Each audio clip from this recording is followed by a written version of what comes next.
हाँ तो प्यारे बच्चों, कल हमने एरिया बाउंडेड ऑफ कर्व के अंतर्गत एक पैराबोला और दो लाइनों के बीच प्रथम चतुर्थांश में क्षेत्रफल ज्ञात किया था। आज हम देख रहे हैं कि दीर्घवृत्त एक्स स्क्वायर बट्टे 16 प्लस वाई स्क्वायर बट्टे 9 बराबर 1 का क्षेत्रफल ज्ञात करना है। तो सबसे पहले हम आपको बताएंगे इसको बुकीज मेथड, किताबी अंदाज में किस तरह से सवाल को करते हैं, और फिर उसके बाद इसको शॉर्ट ट्रिक के द्वारा करेंगे। तो पहले हम इस सवाल को देखते हैं बुकीज मेथड के अनुसार। तो इसको हम देखिए इस जगह पर लिखते हैं एक्स स्क्वायर बट्टे 16 प्लस वाई स्क्वायर बट्टे 9। इसको और आगे हल करते हैं तो एक्स स्क्वायर बट्टे 4 की पावर 2 प्लस वाई स्क्वायर बट्टे 3 की पावर 2 बराबर 1, और ये भी बराबर 1। अब इस जगह पर हम देख रहे हैं बच्चों कि a is greater than b है, तो इसका मतलब ये है कि दीर्घ अक्ष इसकी x अक्ष पर होगी। किस पर होगी? x अक्ष पे। तो इसका एक ग्राफ खींच लेते हैं इस तरह से। ये मान लीजिए x अक्ष है, y डैश और x डैश है।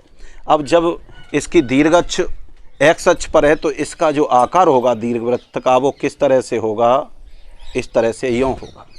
इस जगह के जो निर्देशांक होंगे वो 4,0 और यहाँ के जो निर्देशांक होंगे वो 0,3 इस तरह से होंगे। अब हम क्या करते हैं कि पहले एक पार्ट का क्षेत्रफल निकाल लेते हैं, और इसमें हम इस तरह के देख रहे हैं कि 4 इक्वल पार्ट हैं, इसलिए उसमें 4 का गुणा कर देंगे और उसमें लिमिट लगाते हुए मालूम क्षेत्रफल ज्ञात कर लेंगे। तो इस समीकरण की तुलना में अगर एक्स स्क्वायर बट्टे ए स्क्वायर प्लस वाई स्क्वायर बट्टे बी स्क्वायर बराबर 1 से करता हूं तो हमें यहाँ की ये लिमिट प्राप्त हुई है। अब इसके बाद जब एक्स अक्ष की लिमिट बड़ी है तो हम देखते हैं दीर्घवृत्त का क्षेत्रफल। इस जगह पर 4 करेंगे क्योंकि 1 2 3 4 पार्ट हैं। अब इस जगह पर हम लगा देते हैं इंटीग्रेशन, लिमिट यहाँ से यहाँ तक कितनी है? 0 से 4 है, और बाई dx कर देते हैं। कितना कर देते हैं? By dx। अब यहाँ से जब मैं बाई की वैल्यू को निकालूंगा तो बाई स्क्वायर बट्टे 9 बराबर 1 माइनस एक्स स्क्वायर बट्टे 16। तो बाई स्क्वायर बट्टे 9 equal to 16 minus x square बट्टे 16। तो बाई बराबर ब्रैकेट से पहले 9 और इस पे लगा देंगे हम इस तरह से रूट, और 16 माइनस एक्स स्क्वायर बट्टे कितना आ जाएगा? 16। तो बाई इक्वल टू कितना आएगा? 3/4 रूट में 16 का हम स्क्वायर इस तरह से कर देते हैं 4 पे स्क्वायर माइनस एक्स स्क्वायर। तो ये बाई की वैल्यू हम इस जगह पे रखते हैं। तो 4 बड़ा कोष्टक इंटीग्रेशन लिमिट 0 to 4, और ये कितना आ जाएगा? 3/4 under root 4 square minus x square dx, और इसे ब्रैकेट से बाहर। अब इसके बाद जब हम करते हैं तो देखो इसको हम बाहर निकाल लेते हैं। तो 4 × 3/4, और अब इसमें हम समाकलन का प्रयोग करते हैं। तो समाकलन में हमारा क्या होता है? x/2। तो x/2 रूट में 4 पे स्क्वायर माइनस एक्स पे स्क्वायर, ए स्क्वायर माइनस एक्स स्क्वायर होता है, प्लस ए स्क्वायर। ए का मान कितना है? 4 पे स्क्वायर बट्टे 2, और यहाँ रख देते हैं साइन इनवर्स x/a, और लिमिट लगा देते हैं 0 से 4। अगर आपको फार्मूला याद न हो तो मैं फार्मूला लिखे देता हूँ यहाँ पर। इंटीग्रेशन रूट में अगर ए स्क्वायर माइनस एक्स स्क्वायर मिलता है और यहाँ dx हो तो इससे लिखते हैं x/2 रूट में a square minus x square plus a square by 2 sine inverse x/2। ये इस तरह x/a होता है इस जगह पे। ये फॉर्मूला लगा दिया है मैंने। देखिए इस 4 से ये 4 कट गया तो 3।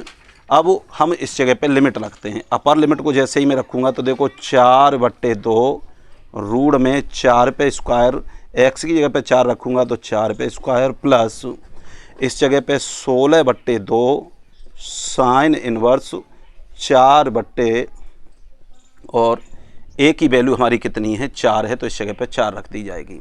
अब इसके बाद माइनस में लोअर लिमिट लगाते हैं, तो देखिए x का मान यहाँ मैं रखूँगा, इनटू का चिन्ह है तो 0 हो जाएगा, और इस जगह पर भी रखूँगा तो 0, तो आगे की लिमिट को हम 0 करके यूँ लगा देते हैं।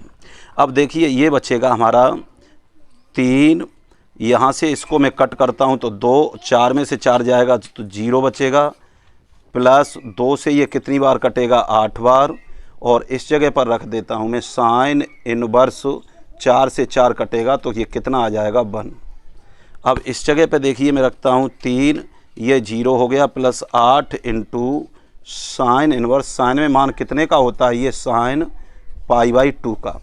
अब इस साइन से ये साइन कट जाएगा, तो 3 इंटू 0 प्लस 8 इंटू π/2, 2 से इसको मैं कट करता हूँ तो 4 बार कटेगा, तो 3 इंटू 4 पाई बराबर 12 पाई वर्ग इकाई इस सवाल का आंसर होगा बुकीज मेथड के अनुसार। अब हम देख रहे हैं कि इसमें देखिए कितना लंबा आंसर गया है और कितनी विस्तृत विधि की है, लेकिन अगर हम लघु विधि के अनुसार अगर इस सवाल को हल करते हैं तो फिर क्या होता है, तो देखते हैं इसका short method, SHORT short method.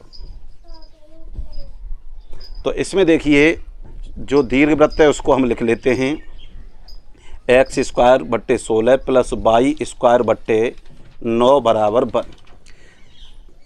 इस समीकरण की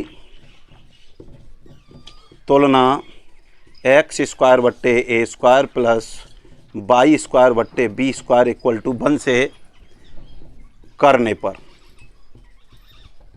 पर तो यहाँ हम देख रहे हैं कि a² इक्वल टू 16 और b² इक्वल टू कितना आ जाएगा 9, तो a इक्वल टू कितना आ जाएगा √16 और b इक्वल टू √9, तो a बराबर आ गया 4 और b बराबर इक्वल टू आ गया 3। तो यहाँ लिखते हैं दीर्घ वृत्त का क्षेत्रफल। तो कुछ नहीं करना है, हमको केवल पाई लगाना है और इस जगह पे कर देना है AB। क्या कर देना है AB।